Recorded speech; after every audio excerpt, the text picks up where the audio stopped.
"Don't move. Give me that old flame look, Cass." The flash cracked. Cassidy Rhodes didn't blink. A man who once swore he loved her angled in for the photo close enough to borrow her glow, not close enough to earn it. Off she said. He withdrew, smile lacquered. "It's for the cause. Your cause. My cause doesn't need your cameo." She turned toward the chandeliered ballroom of the Astor Hotel donors in tuxes, waiters sliding through light, a quartet stitching civility over noise. Rhodes Global glowed 10 feet high above the auction stage. Every step she took pulled eyes. That was the trouble with being gravity. Marcus Hale appeared at her shoulder like an exit sign. "Media, Rappin' 5. "Make it 3, Cassidy said, "and tell that photographer consent isn't a filter." The man drifted off. Cassidy exhaled. A young server froze mid-floor as a tray of crystal shivered. From the edge of the room, a custodian moved lean steady, catching 2 flutes mid-slide with a patience that read like habit. He spoke to the server. The kid's shoulders unknotted. "Who's that?" Cassidy asked. "Night Crew Marcus said. Silas Boone." She filed the name. Surviving in rooms like this meant filing everything. A service door swallowed them into the honest hum of the back corridor concrete fans' mop sinks. Cassidy loved back corridors. They didn't lie. "Okay," Marcus offered a water. "I'm tired of being a backdrop," she said, twisting the cap. "I build the engine and someone still wants to stand in front of the car for a picture.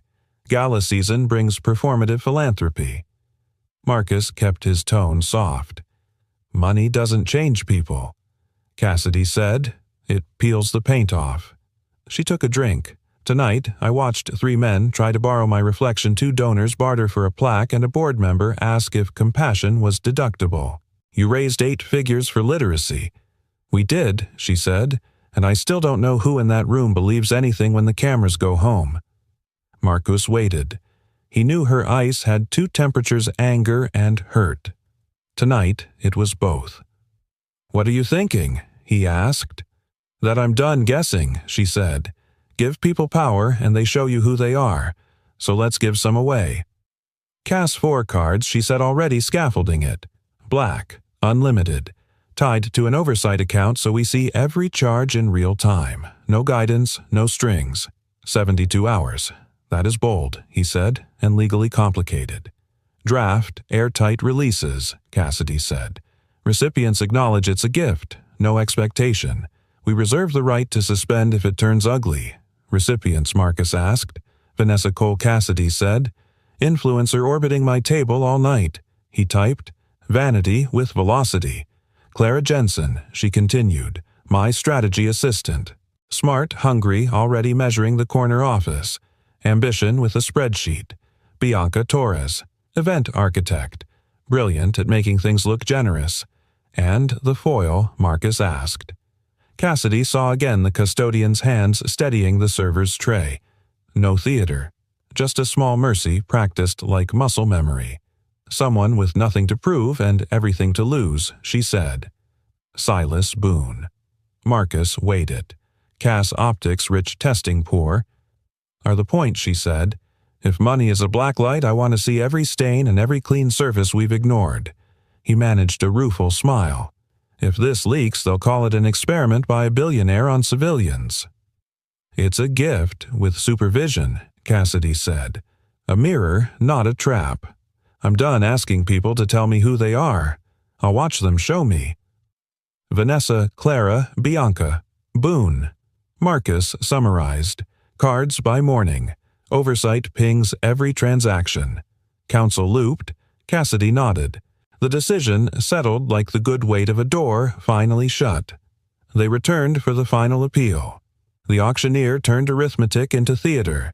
Cassidy turned thanks into fuel.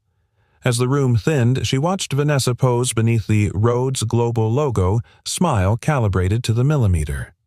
Watched Clara whisper to a board liaison calendar open. Watched Bianca stage a candid shot she'd storyboarded. And across the way, she watched Silas Boone fold a damp linen and tuck it so the kid wouldn't have to moving like a man trained to leave space better than he found it. Tomorrow, she told Marcus, we begin. What do you want to find? He asked. Proof that goodness doesn't need a spotlight, she said. At the risk of mixing metaphors, he said we're about to turn on a very bright one. 7 a.m. The ballroom smelled of wax and lilies and the faint satisfaction of deals done.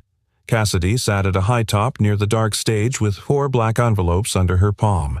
She wrote each name in silver ink. Vanessa Cole, Clara Jensen, Bianca Torres. Her pen hovered at the 4th. Then committed. Silas Boone. Footsteps. Marcus's cadence measured. Security cam shows Boone in a side hall, he said. Helping the young server haul empties to the scullery. No chatter, just work. Also paper cut. He taped his own finger so he wouldn't bleed on linens. Cassidy pressed her thumb over the S as if sealing wax. The gesture surprised her. Deliver by 9, she said. What do I tell them? Marcus asked. That it's a thank you, Cassidy said, and that we expect nothing. He lifted a brow. You don't expect nothing. I prefer to be surprised, she said. At least it will be honest. Marcus collected 3 envelopes. He left the 4th. You'll deliver Boone's some experiments deserve to begin without an audience, she said.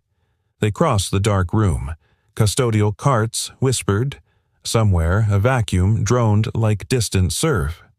At the service elevator, a figure in a navy work shirt adjusted a cracked plastic bin and nudged it with his hip so it wouldn't slam the door. He moved with the quiet choreography of someone who understood how noise lands on tired people. Cassidy stopped 10 paces back. It was odd what she noticed a strip of cartoon bandage at his knuckle. The way his keys were organized, not a jingle but a soft, deliberate clink. The small courtesy of propping the elevator for an older porter hustling behind him. You don't know him, Marcus said softly. I know enough, she said. Tomorrow I'll know more. She didn't hand him the envelope then. She didn't call out his name. She watched the doors close on his reflection, watched the gold numbers climb, and felt a decision turn inside her like a key. Outside Seattle was a hush of sodium lamps over wet streets. She slid the final envelope into her clutch and headed for the car. Somewhere between the ballroom and the curb, she recognized the feeling in her chest unfamiliar and inconvenient anticipation, clean of cynicism. 3 days, she said into the night. Show me who you are. This is a mistake, Marcus said. Or it's clarity, Cassidy replied. Morning spilled through the atrium of Rhodes Global like a spill of clean light across glass and steel. Downstairs, baristas wrote names on cups. Upstairs, Cassidy set 4 black envelopes on a slate table the way a surgeon lays out instruments. 3 days, she said. No limits, no instructions. We watch, we learn. Legal, Marcus held up a stack of signed releases. Ironclad, opt-in, gifts, not compensation. We can freeze a card if we see criminal risk. Good, Cassidy said. Let's go meet the mirrors. Vanessa Cole arrived first, trailed by perfume and a friend pointing a phone. She wore a dress that behaved like a rumor and a grin bright enough to monetize. Marcus met her at the lobby cafe not because she was important, but because she always behaved as if she were. Vanessa, he said evenly, Cassidy Rhodes asked me to give you this. Vanessa framed the envelope with her fingers. Wait, let me get this for my reels. On the record, Marcus said you're receiving an unrestricted gift for 72 hours. No obligation, no content, and no expectation. Babe, everything is content. She slit the envelope with a manicured nail, then gasped in all caps. Unlimited. Marcus nodded. Transactions are monitored for fraud prevention. Otherwise, it's yours to invest in a more generous version of me, she finished. She turned to her phone. Hey, angels, today we're talking impact. True influence isn't flexing well, it's tasteful flexing.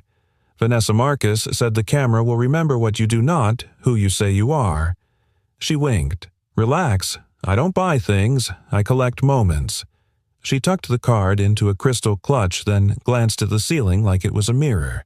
And the right moments buy everything. As she floated away, Marcus texted, Vanessa received. Performing for Lens already. A dot appeared. Of course, Cassidy wrote back. Clara Jensen didn't float. She slid in neutral suit, neutral smile eyes like calculators. Cassidy had asked to see her in the glass-walled conference room that overlooked Elliott Bay. Clara closed the door behind her and stood as if the floor might ask questions. "You wanted to see me, Ms. Rhodes." Cassidy offered the envelope. A gesture. 3 days, no limits. Do what you want, no reporting required. Clara didn't touch it. Is there a KPI you're not mentioning? No me preferred vendor list. No me philanthropic vertical you'd like me to emphasize. No. Clara took the envelope at last, weighing it like a quiz she already knew how to ace. "Then I assume the real deliverable is judgment." "Assume less," Cassidy said. "Discover more." Clara's mouth tilted. "In my experience, if a room has mirrors, someone is testing you. And in my experience," Cassidy said, "people look more honest when they stop looking at themselves." Clara slid the card into her folio. 3 days is enough to build a runway." "For what?" Cassidy asked. "For whatever I decide should take off." She hesitated, just a heartbeat. "Thank you." "For what?" Cassidy asked again. "For trusting me to show you who I am," Clara said, and she left as if she'd already edited the scene. Marcus's text arrived the moment the door clicked. Clara received. "Interprets as test." "She would," Cassidy replied. Bianca Torres met Marcus on the loading dock, hard hat over perfect hair, walking a floor plan like a runway. Trucks beeped, riggers shouted. Bianca smiled at chaos the way a conductor smiles at an orchestra tuning. "Gorgeous," she said, taking the envelope as if it were a prop she'd requested. 3 days. "No ceiling. Marcus, that's not a budget. That's a stage. It's a gift," he said. She tapped the card against the plan. "Beauty is a public service. You think donors open their wallets for spreadsheets. They open them for a feeling, or they drown in one," he said. Bianca laughed. "Cynicism is a poor decorator." She twirled the card between 2 fingers. "Give me 72 hours and I'll make this city believe generosity is fashionable." "Isn't it?" Marcus asked. She paused long enough to be interesting. "Some people do the right thing because it's right. The rest need lighting." "Be careful," Marcus said. "Lighting also casts shadows." She winked. "I never stand where the shadows fall." Bianca received, he texted. Brilliant theatrical, already pitching the city to itself. Cassidy's reply came fast. Noted. The 4th envelope warmed in Cassidy's hand like a coin with history. She didn't send Marcus. She took the elevator alone. The basement corridor smelled like fresh lemons and old floors. Machines hummed. Somewhere a radio murmured a Motown hook. She found Silas Boone by a utility sink sleeves rolled, rinsing out a cloth with one hand while he held a small lunchbox with the other. A girl sat on an upturned crate beside him, swing-kicking the air and braiding a stuffed rabbit's ear. "You're in a no-visitor zone, ma'am," Silas said without turning. His voice held tired kindness. "But if you're lost, I can point you toward the lobby." "I live in the lobby," Cassidy said. He looked up. Recognition flickered. He wiped his hand on a towel and nodded. "Ms. Rhodes." "Mr. Boone," she said. The little girl hopped down. "Are you the lady from the giant picture upstairs?" "That unfortunate photo," Cassidy said, "is mine." "I'm Lila," the girl announced. "This is Clover." "She likes elevators." "Does Clover like paperwork?" Cassidy asked dryly. "I brought some." Silas lifted a brow. "Paperwork." She held out the envelope. "A small experiment. 3 days. No limit. Do what you want. No deliverables, no strings." He didn't take it. "I clean your floors, Ms. Rhodes. I know the difference between a gift and a tripwire. If it were a tripwire, Mr. Boone," she said, "I wouldn't bring it to you in person." His gaze searched hers the way a mechanic listens to an engine patient precise. "What's the catch, you'll be seen?" Cassidy said. "That's the only thing money can't help with." Lila leaned in. "We could buy cupcakes for the kids at St. Mary's Youth Home," she said earnestly. "They don't even have sprinkles sometimes."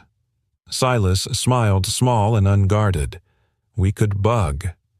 Cassidy felt something shift inside her like a locked screen waking. St. Mary's, she repeated. You volunteer. When I can, he said. Somebody did for me once. Silas finally took the envelope, turning it over like an instrument he hadn't used before. 3 days, you said? 72 hours? Starting when you activate the card. She nodded at Lila's lunchbox. That looks heavier than it should. It's got courage in it, Lila said. And 2 PB&Js. He smiled again. Mostly PB&Js. Cassidy found herself smiling back. It felt out of practice and better for it. There's a short release to sign, she said, passing a clipboard. You acknowledge it's a gift and that we can freeze the card if, say, Vegas calls your name. Vegas doesn't know I exist, Silas said, skimming the form. I'm not offended. He signed. His handwriting was neat, the kind that says someone taught you to take your time. Lila added a drawing a rabbit with a crown and slid it across. For your fridge, she told Cassidy. I don't have magnets, Cassidy said. You have a fridge, though, Lila asked, eyes huge. Rumor says yes, Cassidy answered. Lila sighed with relief. Good. Imagine being that rich and eating only at the cafe forever. Silas cleared his throat, embarrassed. Sorry, she narrates. It's helpful, Cassidy said. Not enough people do. He tucked the card away, suddenly serious. If I accept this, it means I'm part of something I don't fully understand. It means, she said quietly, that for 3 days you won't have to choose between good and affordable. Something in his posture softened barely. That's a mean choice to live with. I know, she said. For a moment they stood in the lemon-bright corridor, 3 people and a stuffed rabbit, the hum of machines carrying their silence. Thank you, Silas said at last. I can't promise anything impressive. I didn't ask for impressive, Cassidy said. I asked for true. He nodded. True, I can do. As she turned to go, Lila called after her. Ms. Rhodes. Yes, Clover says you should try sprinkles too. I'll add it to my calendar, Cassidy said, and meant it more than she meant most calendar entries. Back upstairs, Marcus had a dashboard open, 4 small tiles, 4 cards idling like engines. All recipients activated, he said, will get transaction pings in real time. What are the odds, he asked softly, that any of them will surprise you? They already did, Cassidy said, watching the blank screen as if it were a horizon. Now, I want the numbers to tell me a story the cameras never do. A ping. Vanessa. A high-end boutique. Another ping. A helicopter tour company. Bianca, venue retainer lighting vendor, floral wholesaler. Clara, a menswear store, then a networking club fee. Cassidy's mouth tilted. Of course she'd buy a room before buying a dress. Then nothing for a beat. 2 beats, and then St. Mary's Youth Home, bulk groceries, another party supplies, a third discount craft store, and seconds later a small purchase that made Cassidy bite back a laugh, corner bakery cupcakes. Note extra sprinkles. Marcus glanced up. Well, Cassidy didn't take her eyes off the screen. Let's see where the cupcakes go. She closed her hand around the rabbit drawing in her pocket. It crinkled like a promise. The first ping hit Cassidy's dashboard before the espresso cooled. We're live, Marcus said, sliding into the chair across from her. The glass of her office reflected blue from the bay and green from a grid of 4 tiny tiles, 1 for each black card. Money's moving. Let's hear the story, it tells, Cassidy replied. Numbers are plain, motives are messy. Another ping. Vanessa Cole, Lumen Atelier, $14.980. Dresses, obviously, then 2 more. Skyline Heli Tours, $7, $200. Skyline Heli Tours, add-on media package, what $100. Marcus exhaled through his nose. She didn't even stretch first. Cassidy allowed a dry half-smile. Vanity warms up faster than virtue. Vanessa's world was angles and approval. At Lumen Atelier, she leaned toward a mirror the size of a confession and tried on a silver column that obeyed gravity only when it felt like it. Do you have anything sparklier? She asked the sales associate. The woman, trained to flatter and move inventory, gestured to a rack of dresses, whispering price tags. This one photographs like a promise. Vanessa swiped the black card with a flourish phone set to record. Angels, we invest in art, not outfits. But yes, sometimes art has a slit. In the doorway, her friend held her camera steady. Caption: Vanessa struck a pose. When you're raising awareness, raise it in a dress that can carry the weight. She blew a kiss. We make generosity look good. 30 minutes later, she stood at the helipad, hair roped high, the city a spread of glass and will beneath her. Gear up, the pilot said. Quick question, Vanessa called, tipping down her shades. Confetti from the air legal or just fun? Illegal, the pilot said. Also terrible for birds. We'll do rose petals, Vanessa said without missing a beat. Compostable, tasteful. Tag me. Her phone vibrated. A DM from a luxury brand saw the clip. Let's talk partnership. Vanessa smiled at the sky. Attention isn't bought, she murmured to herself. It's harvested. Clara's tile pulsed next. Clara Jensen, Atelier Barrow, 2380. Suits, Clara Jensen, Fountain Club, initiation fee, $6,000. Clara Jensen, Fountain Club, membership dues, equal 250. Cassidy cocked a brow. A room, she said softly. She just bought herself a room. Marcus shrugged. Some doors open for a price. The rest open for a name. Clara's building a name. At Atelier Barrow, the tailor tugged at Clara's sleeve with surgical focus. You're a narrow notch lapel, he said, and 2 centimeters off the hem. You don't need a new body. You need a better outline. Outline is destiny, Clara said. People listen to certainty, not sentences. You a lawyer? He asked. I'm what the next room needs me to be, she replied. Do you have a suit that reads, I've stopped asking for permission? He smiled. We have one that reads, You should have asked me sooner. Clara's phone buzzed. An email from the Fountain Club welcome. Your access begins today. Lounge available 7 days a week. Private salon by request. She filed it like a seed she intended to plant in concrete. When she signed the charge, the tailor paused. Unlimited, he said, seeing the card. Nice trick. Tool. Clara corrected, eyes cold bright. Tricks are for people who fear substance. As she left, she rehearsed her next conversation. Cassidy, here's a roster of 5 board members I chatted with last night. No ask, just equity. Timing would be everything. She wouldn't waste this on shoes. Rooms wrote checks to people they recognized. Before they recognized you, they recognized your jacket. Bianca's tile flared like a stage cue. Bianca Torres. Lightworks Design. 12,700 deposit. Bianca Torres. Evergreen Florals. 9,200 deposit. Bianca Torres. Capital Venue. Hold. $18,000 retainer. The cadence of a woman turning air into atmosphere. On the loading dock, Bianca balanced a hard hat on good hair and paced a rectangle painted in her mind. Think pulse, she told the lighting director over speakerphone. I want a breathing wall, soft whites that rise when testimonials hit. We'll cue scent, citrus, and cedar, so generosity smells like a fresh start. Cost less than apathy, she said. More than a shrug. She clicked to another line. Evergreen. I need arrangements that don't look like they're trying. Garden, not gala. If the flowers whisper, people lean in. And your anchor, the florist asked? Story, Bianca said. Always story. She hung up and wrote a note to herself. Find a face, not a logo.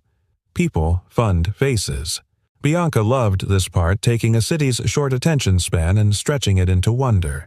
She also knew wonder was a jealous god. It needed sacrifice. Sleep, usually.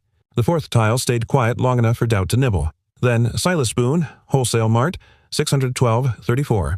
Silas Boone, Party Planet, 93.12. Silas Boone, Dollar Depot, 48.76. Silas Boone, Big Banner, 33.90. Silas Boone, Craft and Care, 86.05, a beat. Silas Boone, City Van Rentals, 129.00 day rate. Plus insurance. Marcus leaned in. That's balloons bulk, hot dogs, paper plates, face paint brushes, construction paper butcher's twine, twinkle lights. And a van, Cassidy said. He's moving something. Or someone, Marcus replied. Keep reading. At Wholesale Mart, a clerk scanned a pallet of hot dogs with the weariness of a man who didn't want to ask questions and the curiosity of one who would anyway. You throwing a block party, he said. Silas lifted the corner of a box checking dates. Something like that. You got a grill big enough for 200? The clerk asked. A reason to gather is half the meal, Silas said. We'll figure out the heat. Lila peered over the cart. Do sprinkles come in buckets? The clerk grinned. Today they do. At Party Planet, Lila weighed 2 bags of balloons in her hands like justice. Rainbow or stars? Dad, which one says welcome to someone who hasn't heard that in a while? Rainbow says welcome. Stars say stay a while. Lila considered. Both. At the craft store, a teenage cashier rang up face paint and brushes, then squinted at the total. I can swing my employee discount. My aunt runs a shelter, not St. Mary's, but same kind of deal. These paints last longer if you add a drop of baby oil. Silas shook his head. You keep your discount for someone who needs the margin to make rent. But thanks for the tip. Then at least take a coupon, she insisted, sliding one over like contraband. It expires today. He took it. I won't tell if you won't. In the parking lot, Silas strapped the boxes into the back of a rented van with the care of a man who had lost too many things that weren't supposed to move. Lila climbed into the passenger seat, buckled herself, and set Clover the rabbit on the dashboard like a hood ornament. Where to? She asked. First stop. Silas checked the time. St. Mary's. If they say yes, we throw the kind of Saturday that makes Sunday jealous. Layla nodded solemnly. Everybody needs a day that proves the calendar can be kind. Silas put the van in gear. Then let's build one. Back in the tower, Cassidy watched the list unfurl. Hot dogs, she said, not quite a question. 260 pounds of ice, Marcus added. Paper crowns, washable markers, glitter, but thank God the kind that says biodegradable. She pictured Silas's hands catching those champagne flutes last night, the soft clink of his keys. If money is a microphone, she said his accent is kindness. Careful, Marcus said gently. One purchase list doesn't redeem a man, and one helicopter doesn't damn a woman. Cassidy agreed. This isn't a verdict. It's a first sentence. Her phone buzzed. Legal. If these purchases suggest a public event, please ensure permits. Liability. Cassidy typed private property St. Mary's Youth Home should be covered. Send waiver language. Marcus kept scanning. There it is, he said, tapping the screen. Silas Boone, St. Mary's Youth Home, donation. Hold, 0.00, pending call. He's asking permission, Cassidy murmured. Integrity is a slow elevator, Marcus said. Takes longer. Opens on the right floor. She smirked. Put that on a mug. Another ping. Silas Boone, Corner Bakery, 4360. Note cupcakes extra sprinkles. Immediately after Silas Boone, Dollar Depot, 12 Duarts. Pack of clown noses. Marcus lifted an eyebrow. He's either planning a party or a very strange coup. Either way, Cassidy said he's not shopping for applause. She stood, restless energy moving through her like current. I want eyes on this. Quietly. No cameras. No spectacle. You're going in person, Marcus guessed. I'm not letting the numbers have all the fun, she replied. She slipped the rabbit drawing from her blazer pocket, the one Lila had given her, and smoothed its crumpled crown. Besides, someone invited me to try sprinkles. Marcus nodded. I'll keep monitoring, and I'll draft the waiver for St. Mary's. Cassidy headed for the elevator. If anyone calls, tell them I'm out learning a language. What language is that? He asked. The one money can't speak, she said, and the doors slid shut. On the screen, the tiles kept blinking. Vanessa booking a videographer for sunset. Clara reserving a table for 2 with a board member, Bianca. Paying a retainer for a children's choir, each pattern shouting its logic, and then a quiet line that didn't shout at all. Silas Boone, St. Mary's Youth Home, party permit insurance, $75. 80 earns. Marcus leaned back surprised and a little moved. He typed the update to Cassidy without overthinking it. He bought insurance. Cassidy's reply was immediate. Then maybe he's not planning a party. Maybe he's planning to keep people safe. She stepped out into the bright morning, a city beginning again, and asked the question out loud that had already become a refrain. "What do you do with 200 hot dogs, Mr. Boone?" The answer waited a few neighborhoods away under a string of lights that hadn't been hung yet. The van door rolled open, and a small carnival spilled onto the curb of St. Mary's Youth Home. Strings of twinkle lights, a cooler stacked with ice banners rolled like maps to a gentler country. Silas hopped down first, checked the curb ramp, and offered his palm to Lila as if the ground might shift without warning. "Feet," he said, smiling. "Then dreams." "Copy." Lila chirped, passing him Clover the rabbit like a lieutenant handing over a flag. "Director Park said we could use the courtyard if we don't block the fire exit and if we ask about allergies." "We will," Silas said. "All joy, no ER." The glass entrance hissed. Helen Park, the director 40-something running on compassion and clipboards, stepped out with a counselor, Luis Ramirez, whose job title could have been calm.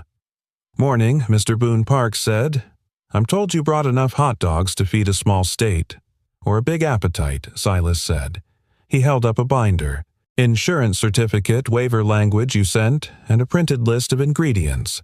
The cupcakes are nut-free. Sprinkles have D-Red 40. I flagged it." Park took the binder impressed, despite herself. "You came prepared." "Gifts should be lighter than they land," he said quietly. Luis lifted the cooler with the practiced grace of a former soccer player. "Grill's out back by the garden. We've got hand-wash stations ready and a first aid kit." Lila tugged Park's sleeve. "May I be official sprinkle officer?" Park knelt so their eyes met. "You may be whatever the day needs. Today it needs bright." Behind the hedges, a woman in a simple coat stood on the sidewalk, mostly hidden by a maple that hadn't decided whether to keep its leaves. Cassidy had left her driver 3 blocks away and walked the rest sunglasses on clutch light. She wasn't here to be seen. She was here to look. "Don't get caught," she muttered to herself, feeling ridiculous for narrating, and then she didn't move for a long time. The courtyard turned into a sketch that kept choosing color. Lila hung the banner with Luis, who let her stand on his shoulder for the last corner. The letters unfurled, "You belong here." Kids trickled out 2 by 2, wary, first then curious. A little boy with a superhero t-shirt halted in front of Silas, gaze fixed on the mountain of balloons. "Are those for us?" he asked. Silas crouched to eye level. "I brought air. You bring the laughs. Deal." The boy pressed his lips together to hide a smile. "That's a weird deal." "The best ones are," Silas said, and he handed him a pump like a scepter. Cassidy, watching, realized something she'd never noticed about laughter. It has a different timbre when it's surprised by kindness. Silas fired the grill with the concentration of a man defusing boredom.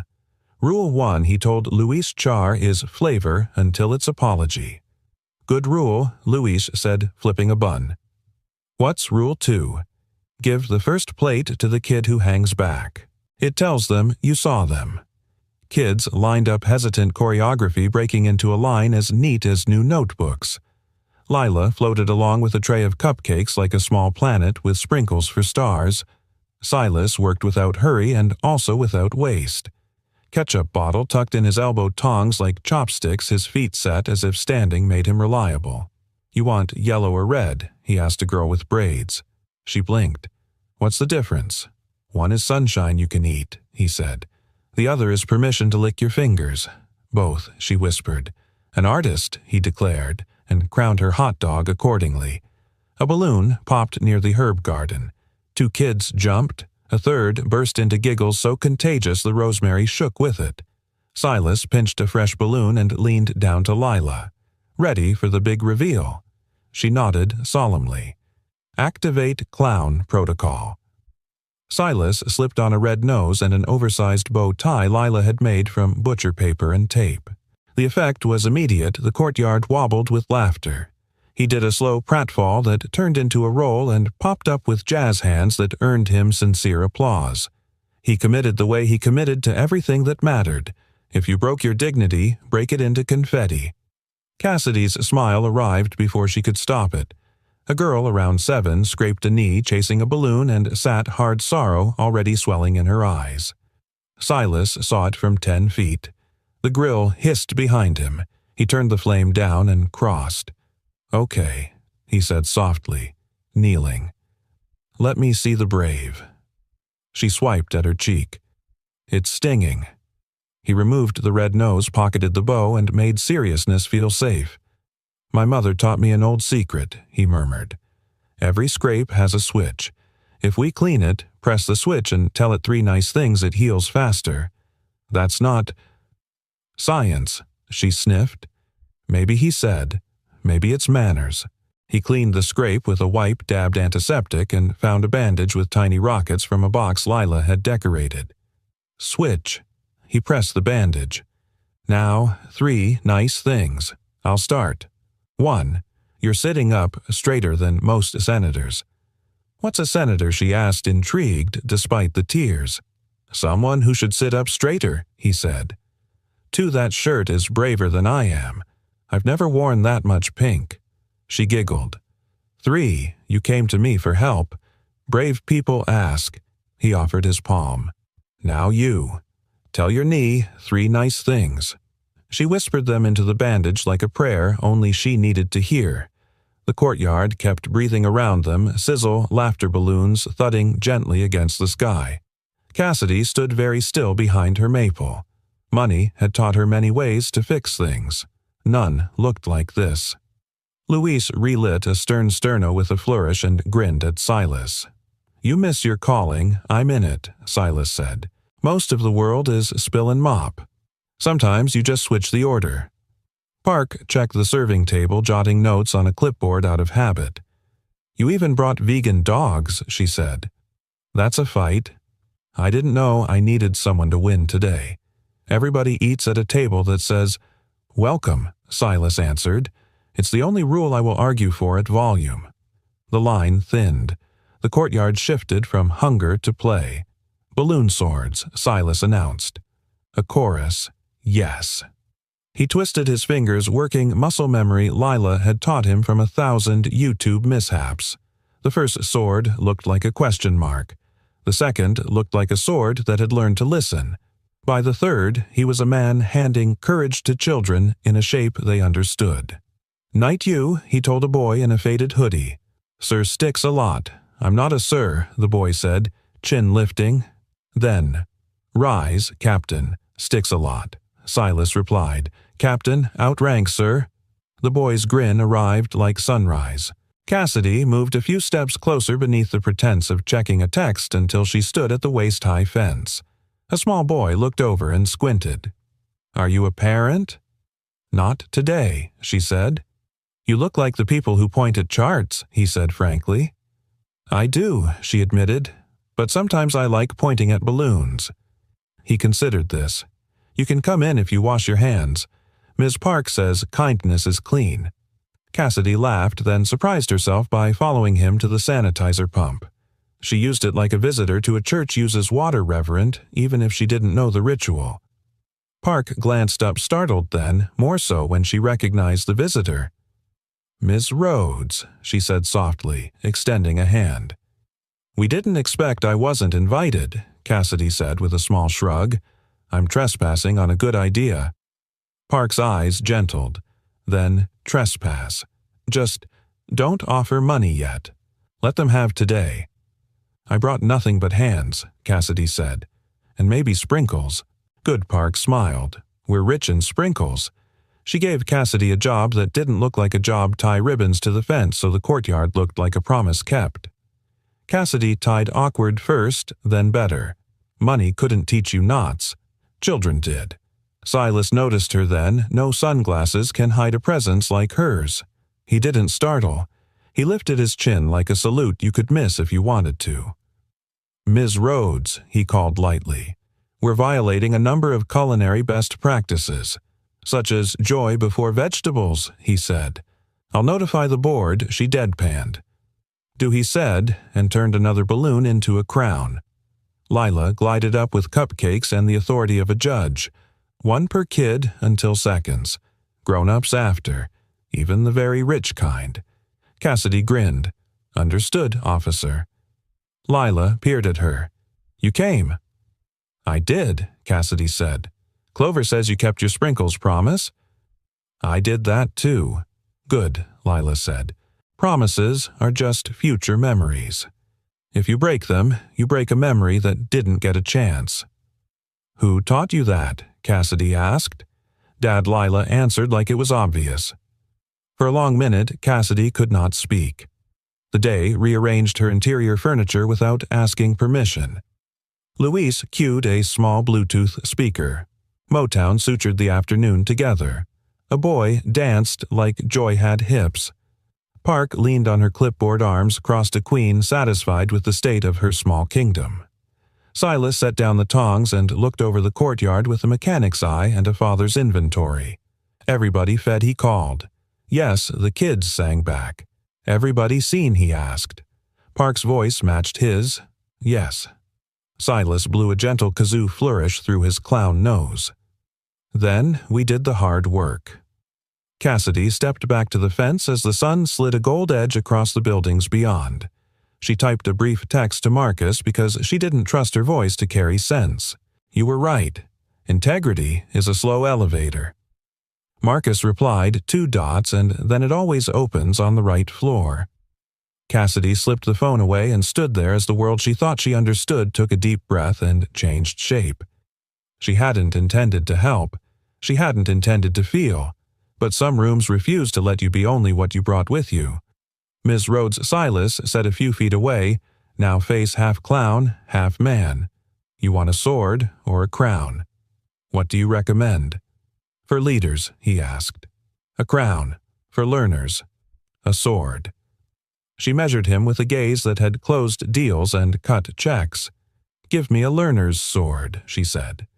He nodded, twisted a long balloon with quick, sure turns, and placed the looped handle in her hand. Careful, he said. It's sharp, where pride gets in the way. Cassidy laughed, the kind that startles you because it's honest, and the courtyard recorded it like a good sound. When she left an hour later, she walked past the maple and felt the oddest instinct to thank it for being a witness. She didn't, but she did glance back once more. Silas was at the sink washing tongs. Layla was handing out last cupcakes. The banner said, You belong here, and for the first time in too many seasons, Cassidy wondered what it would take for those words to be true, someplace with her name on the deed. She had built empires. She had never thrown a party that could heal a knee. What do you call this? She asked the sky. No answer came, just the feeling that some tests work both ways. Coffee tastes better when it isn't being watched. Silas said it as he held open the door to a small corner diner in Belltown, the kind with a neon open sign that refuses to quit and a bell that rings like it believes in strangers. Cassidy paused under the doorway, half a smile caught between her and the morning. I'm the one who called, she said. If anyone's being watched, it's me. Fair, he said. But the coffee here doesn't know your last name. That helps.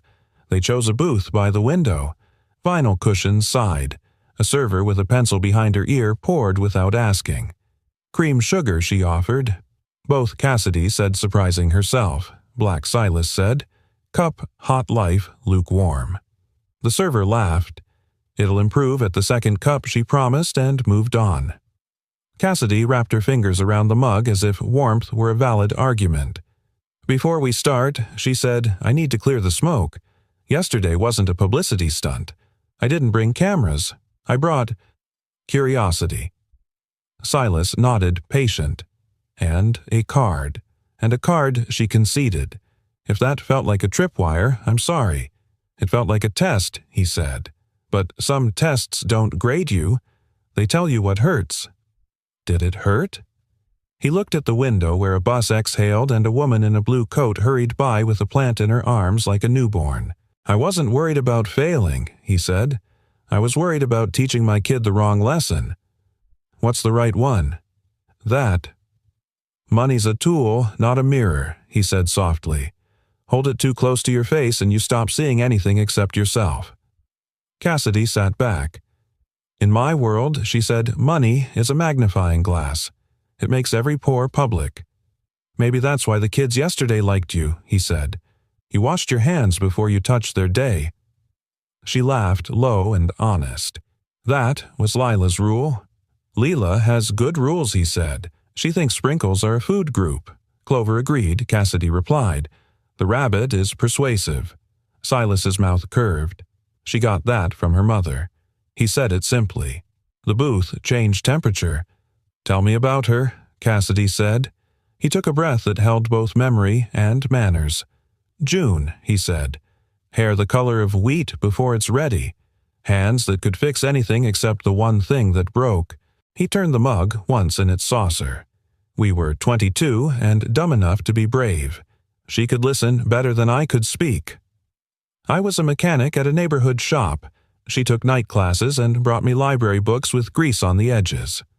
His smile tilted. We had Lila, and the world got new windows. What happened? Cassidy asked, voice like a seatbelt. The rain, he said. And someone who thought they could beat a yellow light. They beat it. They didn't beat the intersection. He cleared his throat carefully the way you do when words might slip. That was 6 years ago. Lila was 2. People came with food and sentences. Time heals. She's in a better place. At least you have your daughter. Time didn't heal. It taught.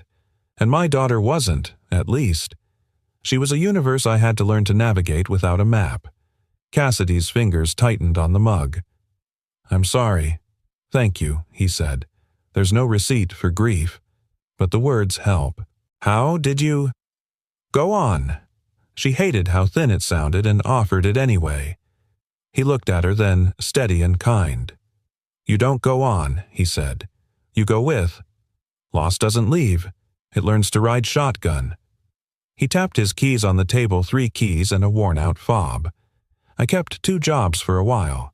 Day shift at the shop, night shift cleaning, daycare, a neighbor who believed in casseroles and borrowed time. One day, I realized the shop looked at me with pity, and the building looked at me with purpose. So I kept the building. And the card, Cassidy asked. You could have bought anything. I bought time, he said. Hot dogs and face paint that buy a few hours where a kid forgets to be careful. He took a sip and winced. Still not the second cup. You could have bought for yourself, she said. He shrugged. Kids are loud about what they need. Grown-ups whisper. Yesterday was a day for listening to the loud. Cassidy watched the steam lift from her coffee like a small rehearsal for disappearing. Yesterday did something to me, she admitted. My job is making big things happen in big rooms. But I stood under a banner that said, You belong here, and realized I don't remember the last time I believed those words about my own house. This is going to sound like a janitor talking, Silas said, because it is. Belonging isn't a chandelier. It's a coat hook. People know they belong when they have somewhere to hang what they carry. That's a line, Cassidy said, half smiling. I might steal it. Steal it and build hooks, he said. Then I'll forgive you. The server slid a plate between them without asking 2 slices of pie that looked like apology and promise. On the house, she said, You're doing the faces like folks who need sugar. Cassidy blinked. We must be loud. You're human, the server said. Like that settled the bill and left. Silas glanced at the pie. Lila would tell me to let you have the bigger slice. Lila's very wise, Cassidy said, nudging the larger piece toward him. Then she'd tell me to insist you take it, he countered. They split them like a treaty. Cassidy set down her fork. I owe you candor, she said. This card thing, I told myself it was about curiosity. It was also about control. I'm tired of people pretending near me. I wanted a way to make the pretending stop. Money doesn't stop pretending, he said. It just makes bad acting expensive. She winced and nodded. I asked Marcus if this would explode. He said yes. Silas smiled. Then he's honest. Honest people should be more expensive, by the way. Pay them like you pay for lighting. I do, she said. At least the ones I've learned to see." She took a breath.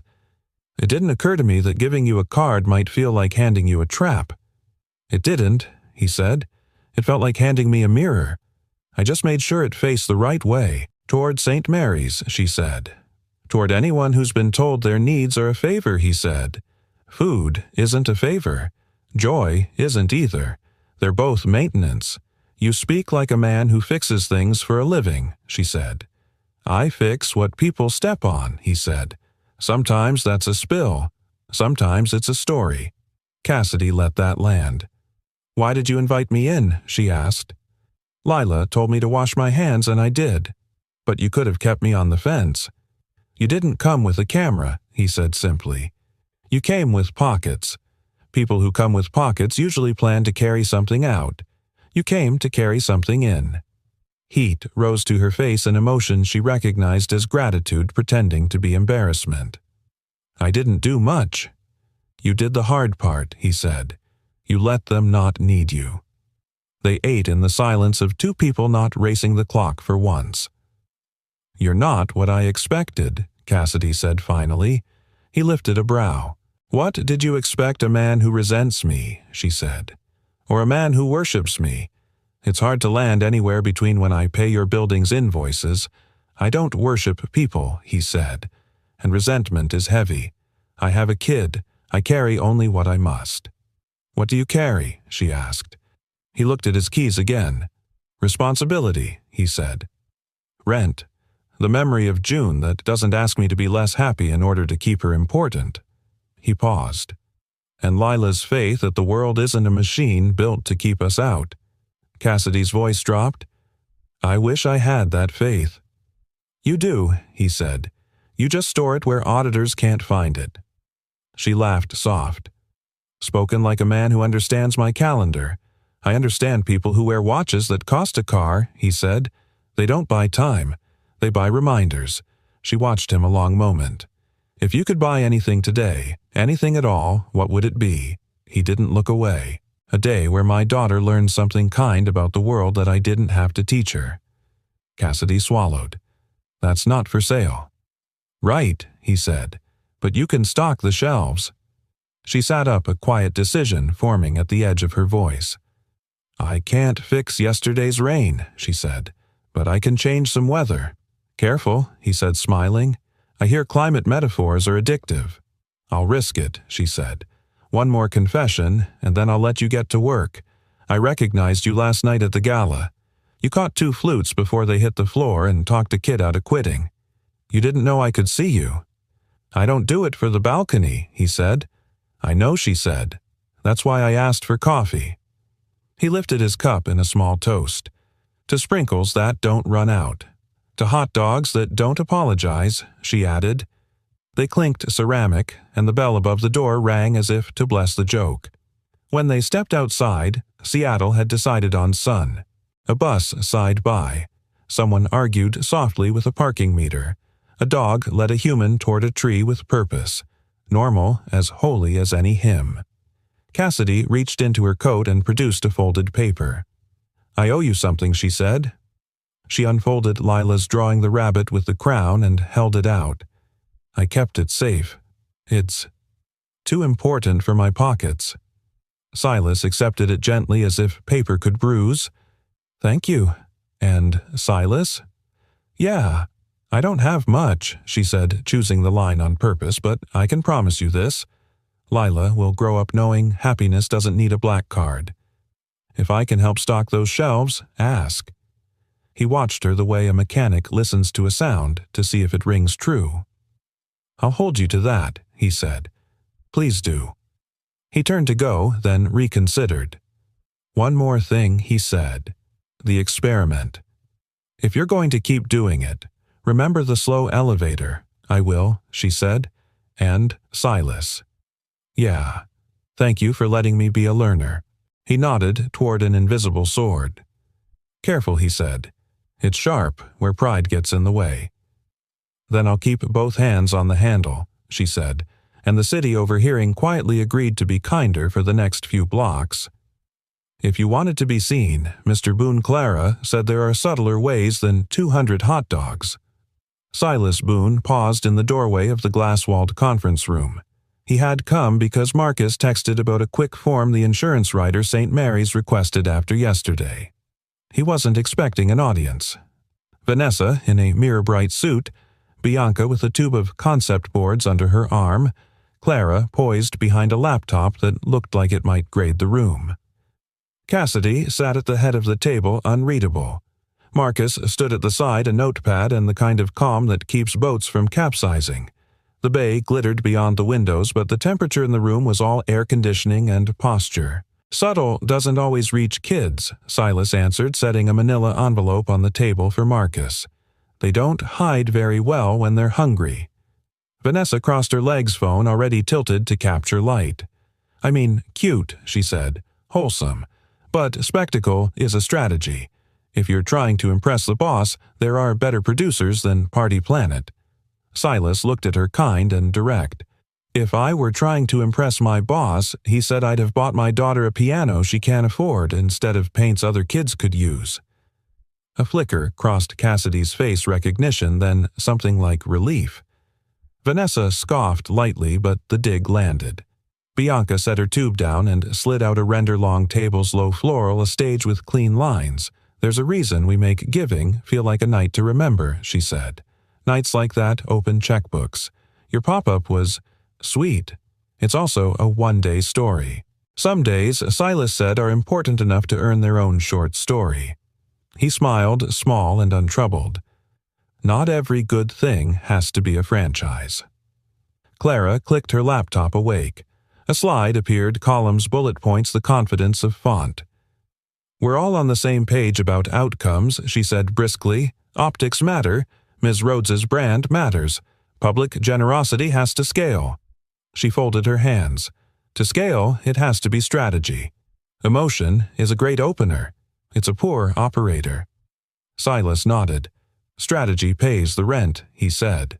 "Emotion turns on the lights." "I'm not against either. I just won't confuse them." "Clarify," Cassidy said softly. It wasn't a command. It was a door. Silas rested his palms on the back of an empty chair. "I clean buildings," he said.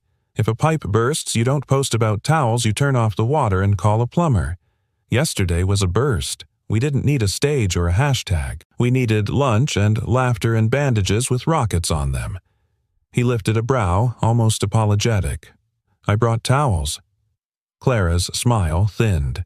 "And a clown knows. If dignity doesn't laugh first, it ends up laughing last," he said. "The kids know that. They're experts in rooms that watch them more than welcome them." Vanessa made a small show of checking her notifications. Again, adorable. "But I'm talking reach. I booked a helicopter, a videographer, 2 fashion houses, and secured a partnership conversation by noon. That's leverage. I can make giving trend." "Trend and impact aren't married," Marcus said mildly. "Sometimes they don't even date." Vanessa rolled her eyes. "Easy to say from payroll." Cassidy didn't flinch. "Numbers?" she asked. Vanessa brightened. "Done." She flipped her phone to face the table. Clips under perfect lighting, captions in a font that smiled even when it didn't mean it. "Impressions shares the whole engagement tree. By end of week, we build a funnel toward my Do Good Look Good capsule, 10% to charity." "Which charity?" Marcus asked. Vanessa hesitated a beat. "The point is the funnel. The point," Bianca slid her second board forward, "is to channel attention into action. This," she tapped the rendering, "is a dock we can build. Imagine low-cost ticketing sponsors paying for the heavy-lift donor wall that doesn't look like a donor wall." "It's good," Cassidy said. She meant it. Bianca was talented. The board looked like an evening people would talk about in cars on the way home. "We can host at the Capitol." Bianca continued. "I've already held the date. Children's choir for the opener. Real stories, not pity reels. Make generosity feel like belonging in a room that most people assume belongs to someone else." Silas nodded. "That part I like." Bianca glanced up, surprised to be agreed with. "Thank you," she said, wary of the trap praise sometimes hides. Clara steepled fingers. "So, we have options," she said. 1. We invest in a public plan that aligns with Ms. Rhodes' position and scale. 2. We applaud Mr. Boone's pop-up and move on. 3. We leverage both if he's willing to take direction. All eyes moved to Cassidy. The room held its breath the way rooms do when money is about to choose. Cassidy didn't rush. She watched Silas watch the bay, how he didn't fidget when people stared, how he didn't fill silence with borrowed lines. "Mr. Boone," she said finally, "what would you do if I handed you the lighting, the stage, the crew, and told you to plan the next right day?" He blinked, not at the offer but at the trust inside it. "I'd ask the kids first," he said. "Then I'd ask Ms. Park what actually breaks between big nights. Heat, homework, transportation. We fix those before we make speeches." He met her eyes. "I'd try to build a day that survives the morning after." Bianca's voice softened a fraction. "And if we helped with the room, then we use the room to hand out keys," he said. "Not selfies." Vanessa sighed theatrically. "This is turning into a TED Talk about feelings." "Feelings pay," Clara said crisply. "Stop dismissing the lever because the fulcrum is soft." "Ladies," Marcus interjected, "this can be theater and plumbing. But if we're choosing the order, the leak comes first." Cassidy's mouth tilted. "Put that on a mug," she murmured, and then she turned back to Silas. "They think you're angling for my approval," she said, slicing to the bone, not to wound, but to remove the splinter. "If I wanted your approval," he said, "I'd learn your favorite wine and pretend to like it." A laugh escaped her before she could stop it. "That's a terrible strategy. My favorite wine tastes like ambition." "Then I'd drink water," he said. "Ambition has a dehydration problem." Bianca's smile surprised even Bianca. Light fell differently on the table. Vanessa, unwilling to cede ground, lowered her voice to something that sounded like concern. "Look," she said to Cassidy, "I get it. He's refreshing. But you need professionals. Narrative is fragile. One wrong move and compassion curdles into mockery." Silas didn't bristle. "She's right," he said. "Professionals matter. Nobody should be winging wiring or press. But if the only people at the switchboard are the ones who already own the building, the lights don't change." Clara shut her laptop with a precise click. "Let's not confuse a hobby with a plan." Silas tilted his head polite. "Let's not confuse a plan with a cure." The room went still. The sentence did what good sentences do. It asked everyone to stand a little straighter around the truth. Cassidy folded her hands. "Clara, Bianca, Vanessa," she said evenly, "this is not a pageant. It's a decision about how we keep faith with people we claim to help." "We keep faith by building systems," Clara replied. "And keeping receipts," Marcus added. "We keep faith by building rooms people actually want to enter," Bianca said. "We keep faith," Silas said, "by showing up when nobody's clapping." Vanessa tossed her hair. "And we keep donors by keeping claps."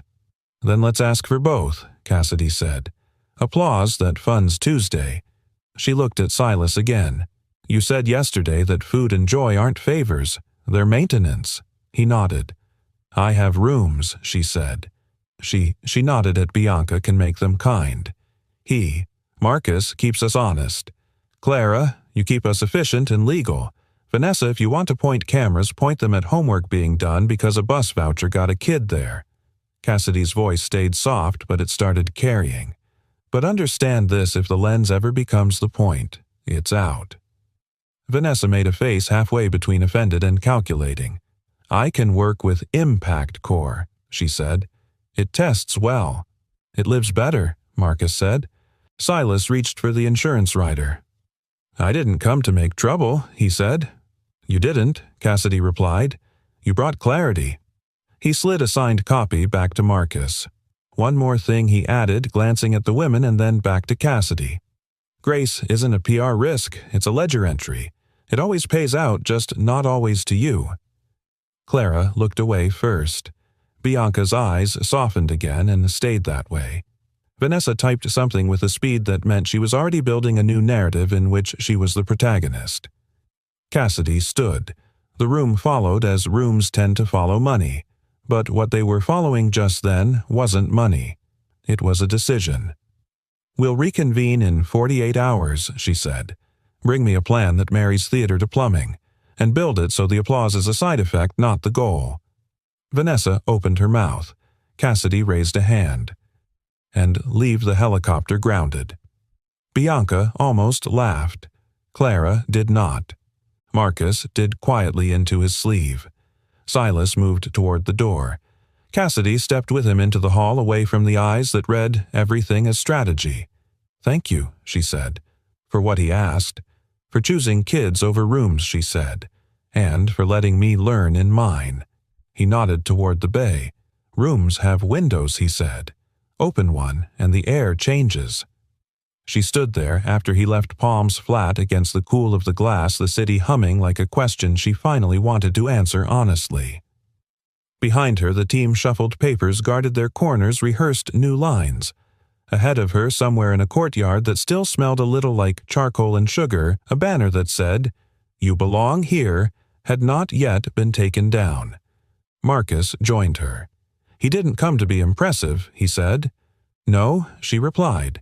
"He came to be true. And that," Marcus said, "is harder to keep on payroll." "We'll find a way," Cassidy said. "Because it's good he asked." "Because it's necessary," she said. "And because I am very tired of rooms where generosity is a costume." She turned from the window, not with a speech, but with a list permits buses, choir rehearsals, the modest miracle of homework tables. If you want an empire to change, you start by changing the calendar. Behind her, Vanessa texted a videographer. Clara booked a follow-up at the Fountain Club. Bianca messaged a children's choir director, and the slow elevator of integrity kept rising, one floor closer to where it needed to stop. The first alert hit like a fire alarm.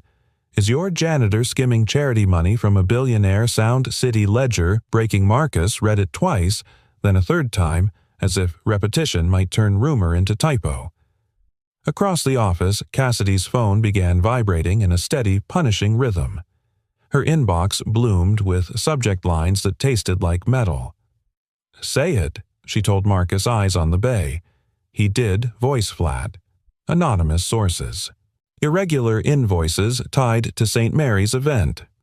A screenshot of what looks like an event consultancy fee to S. Boone. $5,000. The ledger cites a Rhodes insider and a high-profile donor. "My insider," Cassidy said quietly. "Or someone pretending to be." He answered. "Clara's logged on. Vanessa just posted a story about accountability culture." Bianca. Silent. Cassidy's desk phone lit Channel 7 News, then the Herald, then Legal. "Patch counsel in?" she said. "Marcus, find the trail. Pull the last 72 hours of card activity, internal memos, vendor comms, anything that touched St. Mary's." "And?" Silas Marcus asked. Cassidy's throat moved. "Call him." "No text," she corrected, hating the word as she said it. "Tell him I'm on it." On the other side of the city, Silas was tightening the lid on a container of leftover beans when his cheap phone lit up in the shadow of the microwave. "You seeing this, Luis?" He clicked the link. The headline knocked the air out of his kitchen. He read the first paragraph twice. The words didn't change. Anonymous sources within Rhodes Global allege that janitor Silas Boone, a recent beneficiary of CEO Cassidy Rhodes's experimental no-limit card, diverted funds via inflated vendor invoices and a consultancy fee tied to last Saturday's youth event. His eyes caught on the screenshot. A Rhodes template. Clean type. The color of a brand he vacuumed under. Event Consultancy St. Mary's Youth Home, S. Boone, $5,000. Paid. The memo line, logistics plus program design. "I didn't bill anybody," he said aloud to the cabinets to Clover's one good eye. "I bought hot dogs and face paint. I bought insurance." The phone trembled in his palm. Another buzz. A number he didn't know. "Mr. Boone. This is Kathleen from Channel 7. We're covering a developing story and would love your comment. I have to."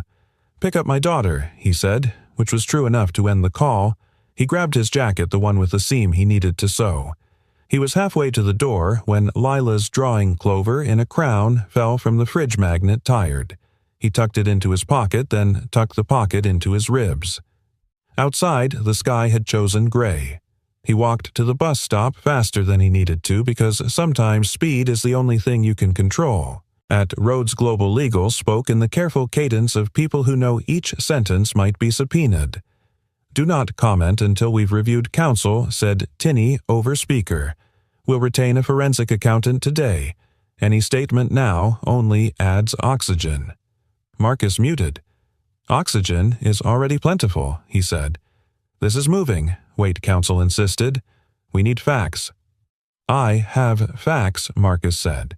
Silas bought food supplies insurance. He didn't get a penny. "Facts and receipts are cousins," counsel replied. "I need the receipts." Cassidy pinched the bridge of her nose. "Find them," she told Marcus. "But find the leak first." He nodded, jaw tight. On it. A tap at the door. Clara stood there, immaculate neutral, carrying a sympathy that looked ironed. "I'm so sorry about the noise," she said. "I've drafted a statement emphasizing our commitment to transparency." "Before we know what happened?" Cassidy asked. "The internet doesn't wait for what happened," Clara replied, tone professional hands steady. "It waits for tone. Say you're looking into it, promise oversight, stress that we take any allegation seriously." Marcus met her eyes. "We take people seriously," he said. "We take liability seriously," Clara corrected softly and set a draft on the desk. Cassidy didn't pick it up.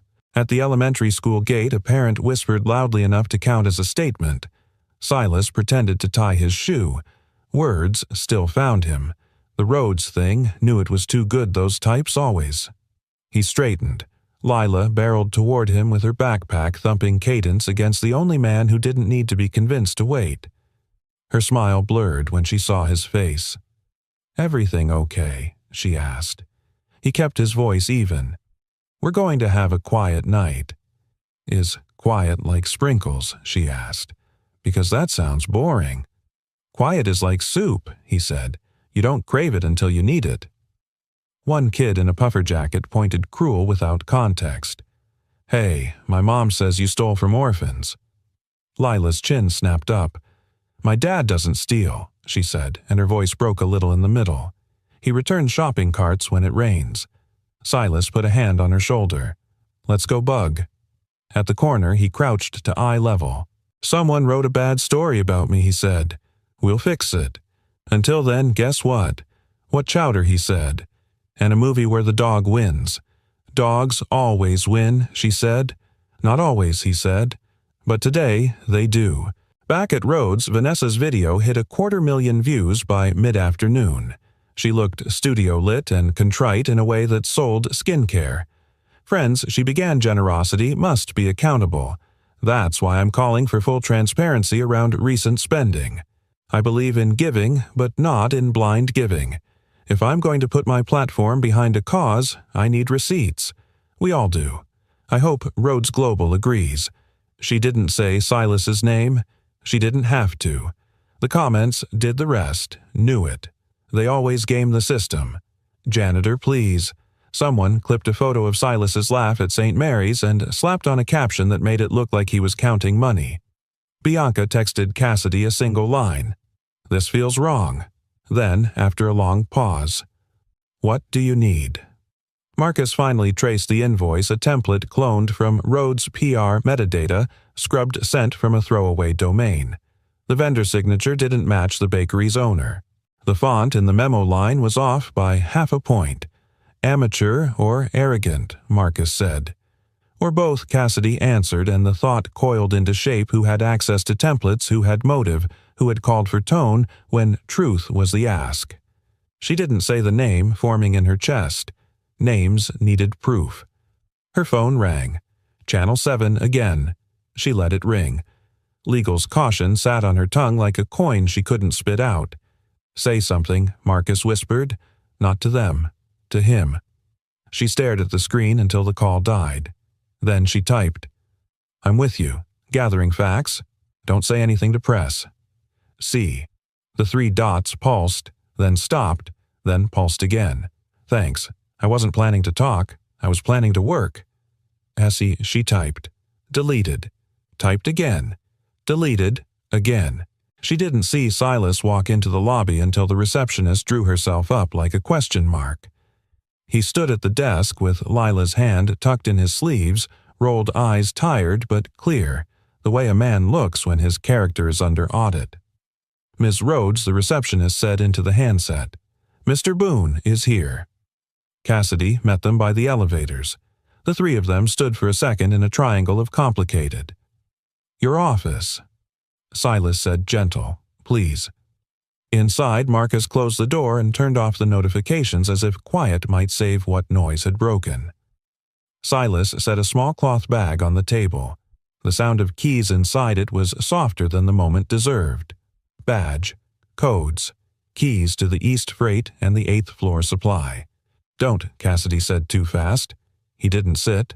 "I clean floors," he said. "I can't work under one that thinks it might give way." "I don't," she said. "Silas, I don't." He looked at her and she understood there are looks you earn, and looks you can only lose. "I'm not asking you to defend me to the internet," he said. "I'm asking you to defend me to yourself." "I am," she said, and hated the sound of the future. Perfect tense. "I just need time," he supplied. "You need time. I need trust." The line landed between them with the precision of a mechanic laying a wrench on a bench. Legal says she started. Legal says, wait, he finished. I get it. And when this is over, I'll still be the guy who pushes a mop. The internet will go back to arguing about sneakers. But today, my kid heard a sentence at a school gate that will echo longer than your press release. "I'm sorry," she said, and she meant it in a way that didn't feel like the right currency. "Me too," he said. "I wanted you to be faster than fear. Fear of what she asked. Fear of being wrong about me." He said, quiet. Fear of loving the wrong kind of man in the right kind of room. The sentence cut without bleeding. Marcus stepped forward not to interfere, but to testify. "Silas, I know you didn't do this," he said. "I'm pulling threads. They'll snap." "I believe you," Silas said. "I wanted her to say it first." Cassidy swallowed. "I believe you." He smiled small. "Say it to a camera," he said. "Say it to my kid." "I will," she said. "But I have to be sure," he said, saving her from the verb. He lifted the cloth bag and set it back in his palm. "Keep these until you are." "Don't do this," she whispered. He shook his head. "I can't teach Lila to stand in rooms that hesitate for her. I have to show her the door is also an option." He turned. At the threshold, he looked back. "You told me to keep both hands on the handle of that learner's sword," he said. "Turns out it's heavy." "It is," she said. "Maybe we'll both get stronger," he said. "Or maybe we'll learn to set it down when it cuts the wrong people." The door closed behind him with the soft click of a choice you don't want and make anyway. Cassidy sat very still. The room around her was expensive and suddenly unhelpful. She wanted to run after him with a yes loud enough to cancel the internet. She wanted to be right, and she wanted to be brave, and for the first time in a decade she understood she might have to pick. Marcus placed a printout on her desk. The fake invoice blown up. He tapped the misaligned font with his pen. "They got sloppy," he said. "We can catch Sloppy." "Catch it," she said. "And when we do, I'm going to say his name out loud and put mine beside it." Her phone vibrated one more time. Bianca.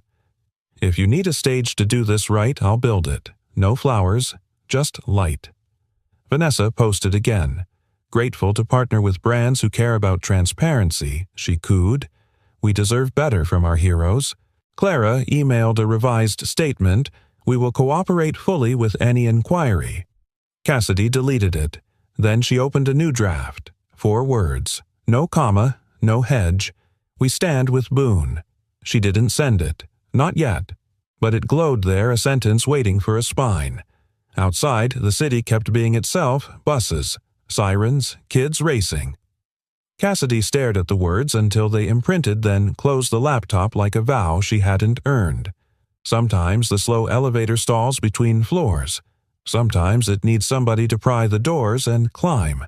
Silas Boone had cleaned buildings long enough to know when something couldn't be scrubbed out. The rumor was everywhere on buses and checkout lines in the tired eyes of neighbors who didn't ask but clearly wondered. He rose before dawn, poured coffee into the dented thermos June had bought him years ago, and pulled on his work jacket. But when he reached for his badge, the silence of the pocket told him what he already knew. He'd left it on Cassidy's desk. Dad, Lila's voice came from the kitchen table where she sat cross-legged with Clover perched beside her cereal bowl. "Are you going to work?" He forced a smile. "Not today, Bug. Today's for figuring out what's next." "Did they fire you?" she asked, straight as only a child can be. Silas crouched hands on her small shoulders. "Nobody gets to fire me from being your dad. That's the only job I can't lose." Her eyes searched his testing for cracks. "Then we'll be okay." He kissed the top of her head. "We'll always be okay. Might not be rich, might not be quiet, but okay." At Rhodes Global, Cassidy walked the length of her office like a caged argument. Marcus Hale waited by the glass wall, hands folded. "Any luck with the audit?" she asked. "Plenty of smoke," he replied. "I'm closing in on the match. But until we name who lit it, silence will eat us alive." "I let fear drive the wheel," she admitted. "Silas needed me to slam the brakes. I froze." Marcus's voice softened. "Cass, you're used to boardrooms where hesitation buys time. With men like Boone, hesitation costs trust." She stopped pacing. "Do you think he'll come back?" Marcus didn't answer quickly, which was an answer in itself. At St. Mary's Youth Home, Helen Park met Silas at the gate. "You shouldn't be here," she said, though her tone wasn't unkind. "I promised the kids I'd check the bikes," Silas replied, holding up a small tool kit. Park sighed. "You know the Ledger called this morning, asking if we felt exploited." "Did you?" Silas asked. Her expression broke into gentleness. "No. We felt fed. We felt seen. But not everyone hears the truth louder than the headlines." He nodded, kneeling by a rust-red chain. His fingers found the stubborn link, worked it until it turned smooth. "Sometimes all you can do is oil what squeaks." Luis Ramirez came out carrying folding chairs. "Boone," he said, "don't let them write your obituary while you're still breathing." Silas smiled faintly. "I don't intend to.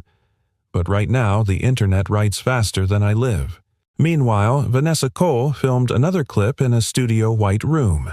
"Transparency is love," she told her audience, "and love needs proof. We can't clap for generosity if it hides receipts." The comments poured in like Reinhardt's Flames daggers. Clara Jensen slid into a Fountain Club luncheon, murmuring to donors that Rhodes Global would course correct. Her voice was all velvet over steel. Bianca Torres, however, sat in her apartment surrounded by half-finished mock-ups. She stared at a blank board and whispered, "This isn't right." Back in Silas's apartment, Lila spread her crayons across the floor. "Dad," she asked, sketching a castle with crooked towers, "are we the bad guys now?" He froze mid-sip of soup from a can. "Why would you think that?" "Because everyone online says you stole." She bit her lip. "Do bad guys throw parties with sprinkles?" "No," he said firmly, setting down the spoon. "Bad guys keep sprinkles for themselves. Good guys share them even when people don't clap." Her shoulders relaxed. "Then we're still good." "Yes," he said, though the word felt heavier than it should. "We're still good." He looked around the apartment, peeling paint a stack of unpaid bills, but also the rabbit drawing pinned crooked on the fridge. He realized goodness alone might not be enough to shield his daughter from the world's suspicion. Cassidy spent that night in her penthouse staring at the city. Its skyline was a crown, but it felt borrowed.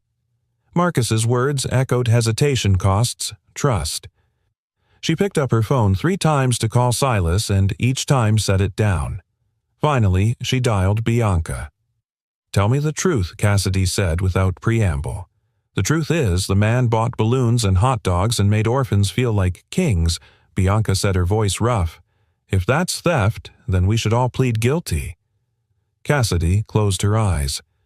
Then why am I so slow to defend him? Because you've been betrayed before, Bianca said. But if you let that fear write this story, you'll betray him instead. The line went quiet. Cassidy knew the next move wasn't strategy, it was courage. At dawn, Silas walked Lila to school. Whispers followed like shadows. A mother tugged her child closer. A man in a suit shook his head. Lila squeezed her father's hand. Dad, don't listen. He knelt eye level in the crisp morning light. Listening is how we learn bug. But today, we choose what not to believe. What do we believe then? He tapped her chest gently. That what's true in here will outlast what's loud out there. Her eyes glistened, then cleared. Then I believe you. That evening, Silas sat by the small kitchen table with the bills spread like an accusation. He scribbled numbers, moved them around, but the math didn't bend. He whispered to himself, "People think money is freedom. Truth is money's just time on loan." A knock rattled the door. He opened it to find Luis holding a sack of groceries. From the staff, Luis said, "No speeches, just soup." Silas swallowed hard. "I don't want charity." Luis placed the bag on the floor. "Then call it a loan. Pay us back with more balloon swords when this storm passes." Silas's laugh cracked like glass. "That I can afford." Back in her tower, Cassidy drafted a dozen statements and deleted them all. Words weren't the answer. Action was. Marcus entered quietly. "Have you decided?" he asked. "Yes," she said. "I can't fix yesterday, but I can choose tomorrow. Boone won't walk this storm alone." She closed the laptop with finality. "And if it cost me every chandelier in this city, so be it. I'd rather hang a coat hook." Marcus smiled rare and real. "Then you've already passed your own test." She didn't answer. She only stared at the horizon where dawn threatened again, and whispered the words she wished Silas could hear in that moment. "I believe you." The scandal didn't fade. It fermented. For 3 days, headlines bloomed like weeds across every screen. Talk radio asked if the billionaire's janitor was a symbol of misplaced sympathy. Hashtags morphed into verdicts. And through it all, Silas Boone carried groceries home with his head bent while Cassidy Rhodes sat in a penthouse that felt more like a witness stand than a home. At dawn, on the 4th day, Marcus Hale placed a folder on Cassidy's desk. He didn't speak until she looked up from the untouched coffee. "You're not crazy," he said. The invoice was fake. She flipped through the evidence metadata logs, mismatched fonts, a timestamp that betrayed the forgery. Who, she asked, her voice more gravel than silk. Marcus leaned on the desk. Vanessa bragged at a cafe about exposing the fraud. Someone overheard. And Clara's digital fingerprints are all over the template. She had access, she had motive, and she had the arrogance to think you wouldn't check. Cassidy shut the folder with a snap.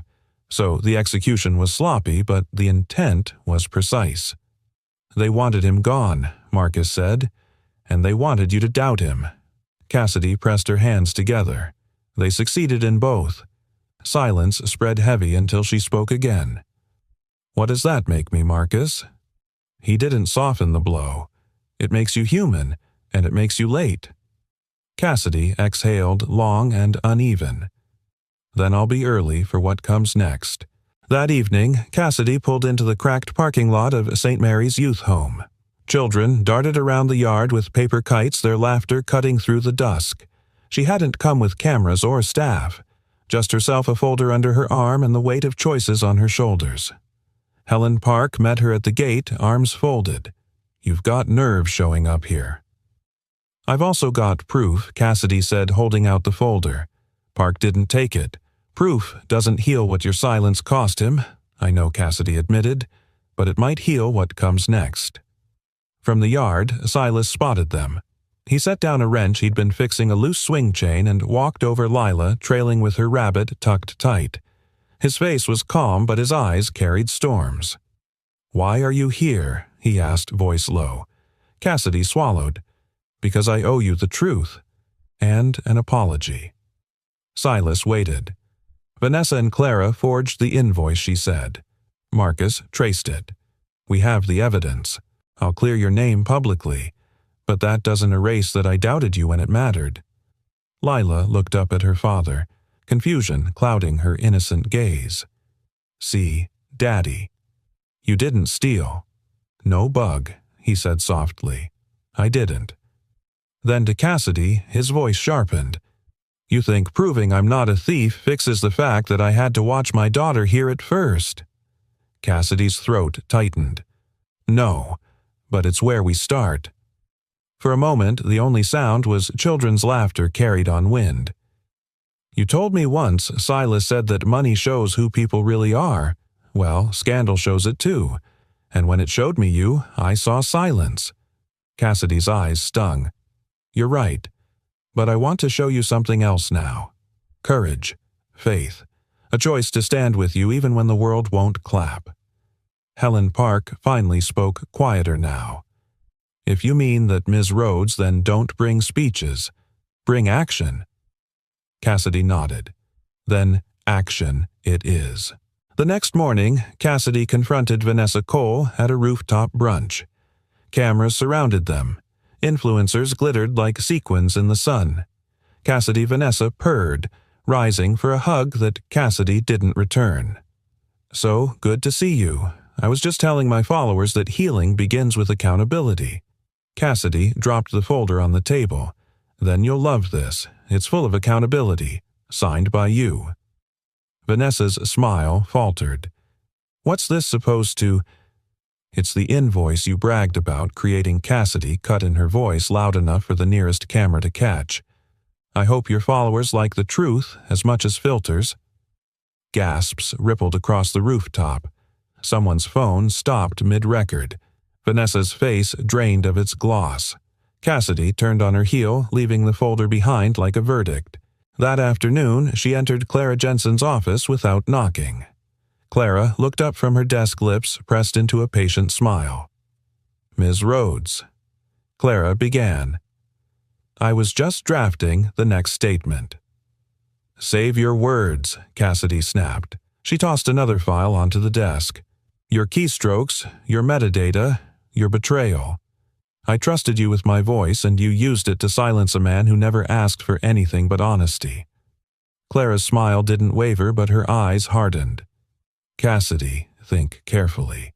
I know more about your world than anyone. You cut me loose and I'll cut back. Cassidy leaned forward, her voice ablade. You already did. The difference is I'm not afraid to bleed. You are. She turned to leave, then added, Clear your desk. By tonight. That evening, Cassidy sat again at her penthouse window. The city was still noisy, still hungry, but for once she felt not like prey, not like predator, just a woman finally choosing what to believe. Marcus entered quietly. So, you've got the culprits. What's next? She didn't hesitate. We make it right, not in a press release, in public, in a place that matters, where he asked. She thought of Silas of Lila, of the words that still clung to her. I wanted you to be faster than fear. At St. Mary's, she said, Where the lies began, the truth will stand. Across town, Silas tucked Lila into bed. She whispered, Dad, will people stop saying bad things about you? He brushed hair from her face. Maybe not all of them, but the truth has a longer breath than lies. Then I'll hold it with you, she said, gripping his hand until sleep pulled her under.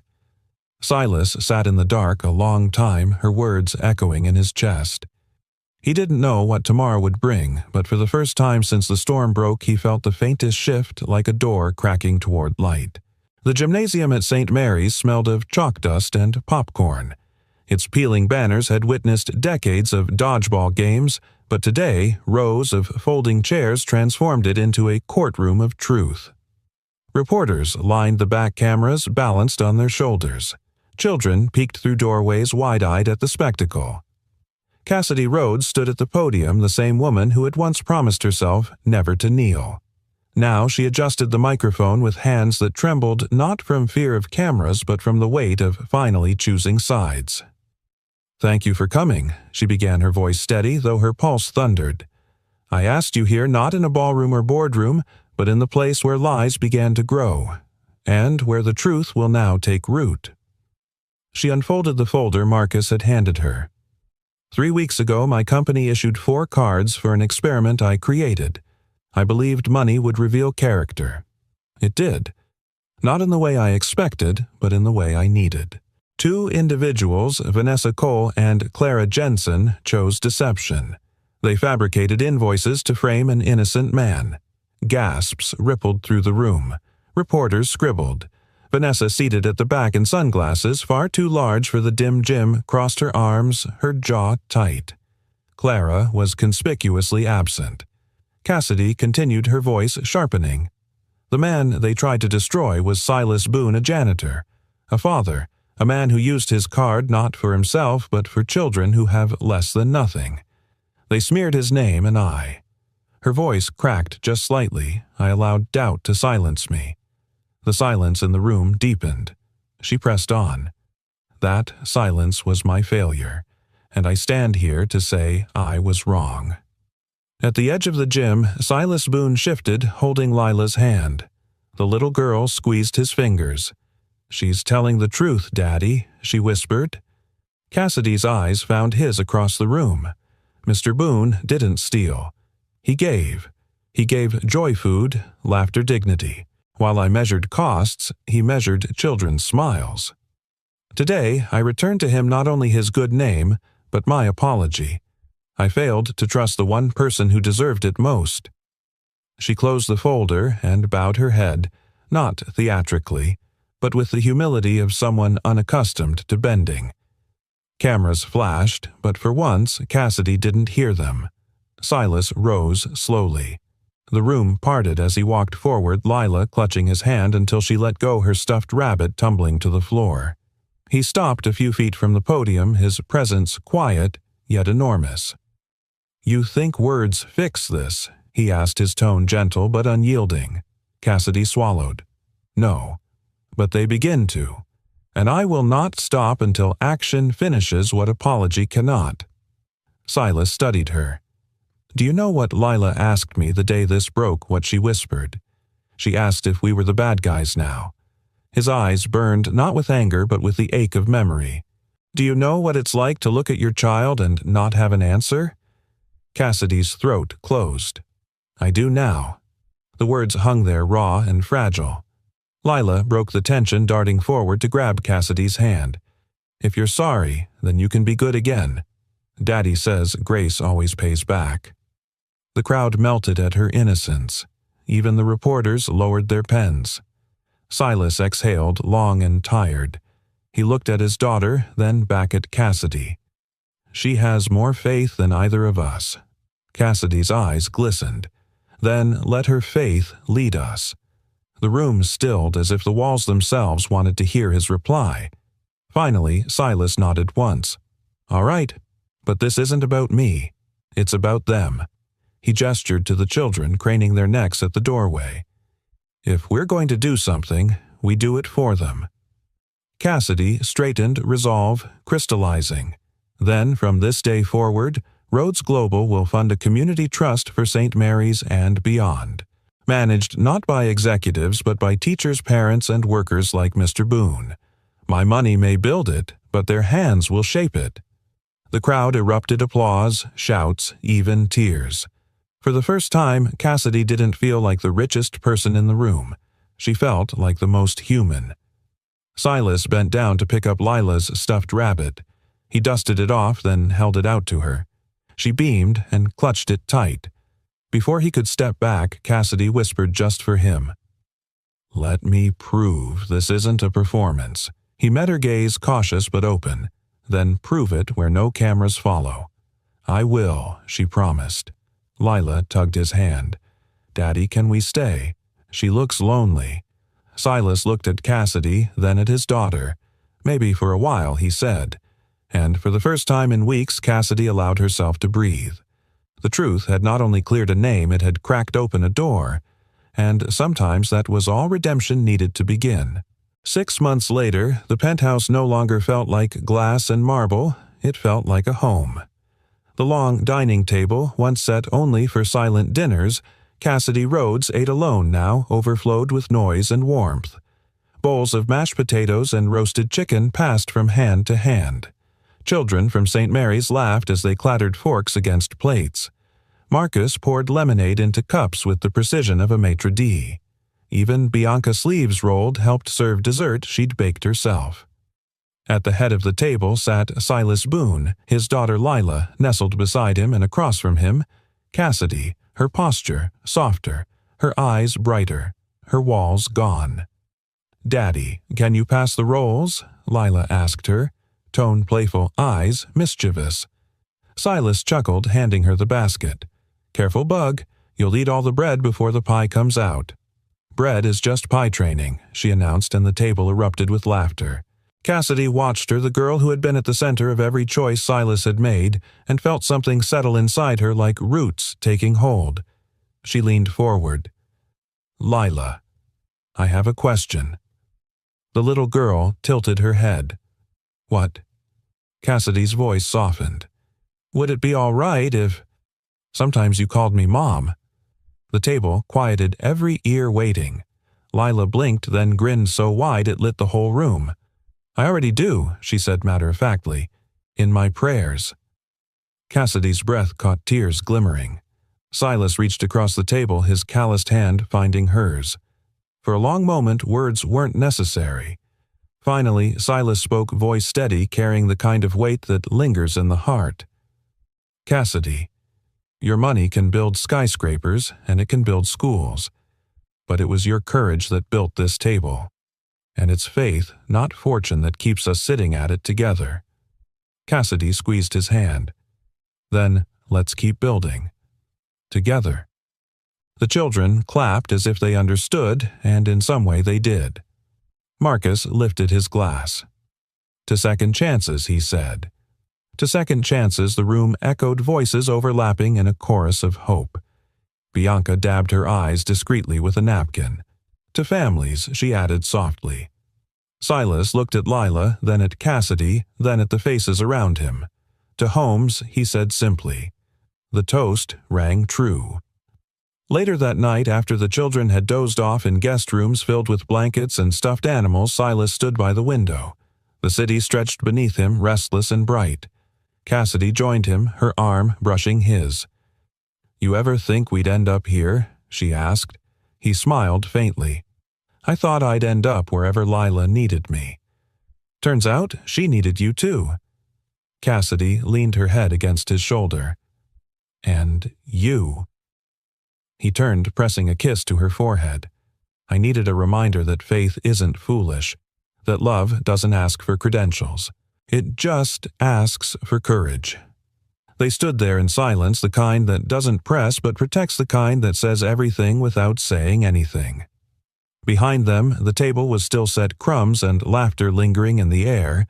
Ahead of them, a city waited, still flawed, still noisy, but maybe a little better, because two unlikely people had decided to trust. And in that moment, in that home, filled with light and second chances, they finally understood. What money reveals, love redeems. And so, dear friends, our story comes to a close, not with riches or applause, but with something far greater, trust, love, and the courage to begin again. But now, I'd like to turn to you. Where are you listening from tonight? Drop your city or state in the comments. I'd love to see how far this little family's story has traveled. If this tale touched your heart, don't forget to subscribe to the channel so you'll never miss the next story of hope, healing, and second chances. And finally, thank you. Truly, thank you for sharing your time with me, for opening your heart to Silas, Cassidy, and little Lila.